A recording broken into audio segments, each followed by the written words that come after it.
পুরস্কারটায় যিনি তৃতীয় স্থান অধিকার করেছেন আমাদের ইরশাদ মিয়া ভাই, তামান মেসরা। পুরস্কার তুলে দেবেন আমাদের ফারুক হোসেন ভাই।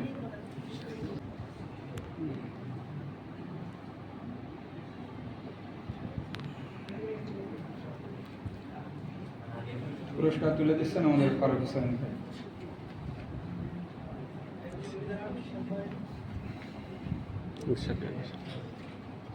যিনি দ্বিতীয় স্থান অধিকার করেছেন আমাদের বিলাল হুসাইন ভাই, তামান রিবানা।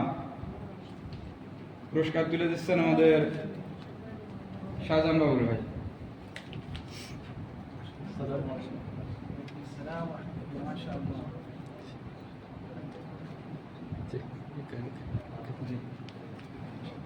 প্রথম স্থান অধিকার করেছেন আমাদের শাহিদুল ইসলাম ভাই, তাসেফ গুলগার। পুরস্কার তুলে দিচ্ছেন আমাদের মেহমান রবিউল হাসান ভাই।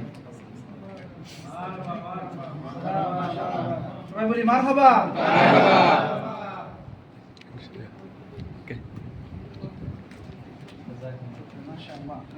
আলহামদুলিল্লাহ।